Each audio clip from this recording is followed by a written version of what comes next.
Assalamu alaikum. Welcome to Arabic Khatawaat. In this video, we're going to look at the Arabic irregular verbs, whether they're a lot easier than English or not, but I do believe that they are easier, and I'll show you why and how when you are learning English or you're learning Arabic.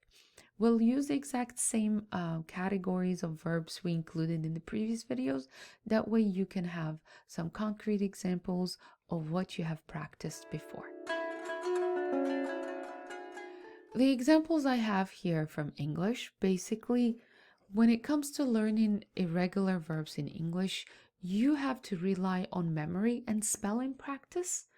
So basically, there isn't like an ideal technique on how you could define why catch here is changing to caught and seek is changing to sought and teach is changed to taught and fight fought, where the base verb is completely different. In Arabic, we'll learn that the base verb rhymes, but in English, the base verb or the base form does not rhyme in most cases, but you still have to memorize that ought only takes place in catch and teach, and they're not the same. So I'm always questioning like how I would memorize. Of course, there is a linguistic deep study about this when it comes to phonetics. But for now, as a beginner, the way you would memorize these is just by visual memory and practice spelling. Same goes with this category when it comes to English irregular verbs. You have choose, freeze, eat, and steal. If you put them in the past, you would say chose, but the participle form, it has to be chosen. And then freeze, froze, and the participle form has to have n, frozen. And then ate is different in the past, but then you have to say eaten. And steal, stolen. Like I said, the base form is completely different, but still you would find some sort of difference or rhyme when it comes to the past. All you have to do, like we said, is just visual memory and lots of practice, and to remember the ending of irregular verbs in the past and past participle. Whereas in Arabic, it's quite different, because what you have to memorize is basically three things. The first one is that there are no hidden sounds. You read what you see. So if I introduce irregular verbs here, I would say anha. You read the A, the N, and the H, the A, N, and H, and we've learned that they're long vowels, and the long vowels come as alif, waw, and ya, or alif maqsura, which agrees with the exact same sound of alif. Then we learned that Rama, we also have to say R, M, there is nothing that's different except for the long vowel, which stretches the sound M. Then you have Qada, and then Qala, Nama, Ja'a. All of them have nothing, like no hidden sounds. Waqafa, Wa'ada, Wasala. When I say no hidden sounds, like I would think of the example of caught. Let me do it right here. Caught, like, is the past of catch, and in English, GH could be pronounced as F. So you could say like cough, and even when you're saying cough, you can't put A with it. You have to change the verb to, or the word, the whole word spelling. I'll write it over here. Let me put it on this side, that way you can see it when we're comparing how you read what you see.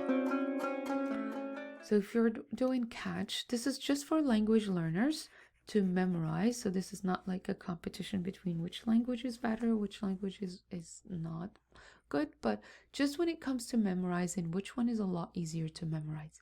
So if we're saying catch, you would say caught. You have GH.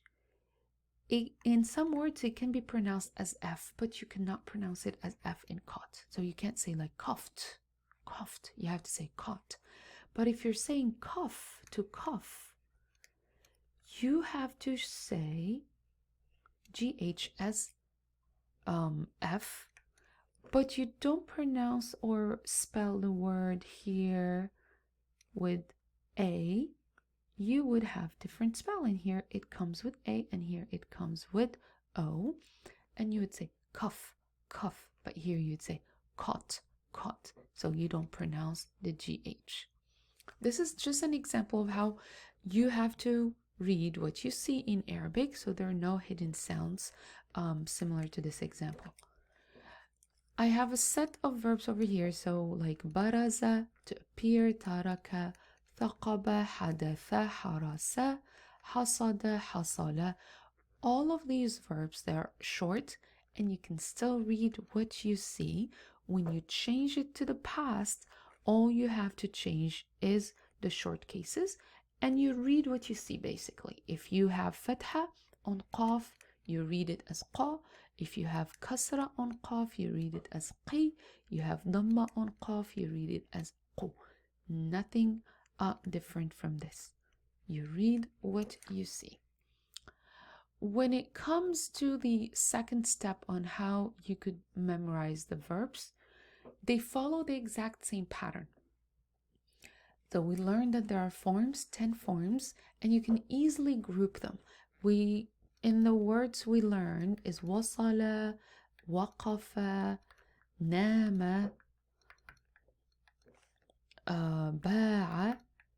You can see that these rhyme and these also rhyme because in this category they share an alif, and in this category they have the short cases. If we go deeper, you will learn that they both belong to the first form, which is fa'ala. You can check the verb patterns and root system. That way you learn how you can group them. The other step, which is the third one and my favorite, is they represent the root of many shared meanings. If I have an Arabic verb, what happens is I would have a root, and the root usually introduces itself as single letters, because these single letters, they take place in different words that share the exact same meaning. So basically kharaja, it has to mean it means like to leave or get out. But if you look at the verb graduate, that means you left, like you got out of college or you left the institute. So that's to graduate, it means leaving. Kharaja, kharaja. So we have the root, and what we do is we try to find vocabulary that have shared meanings. Like we said, this is to get out.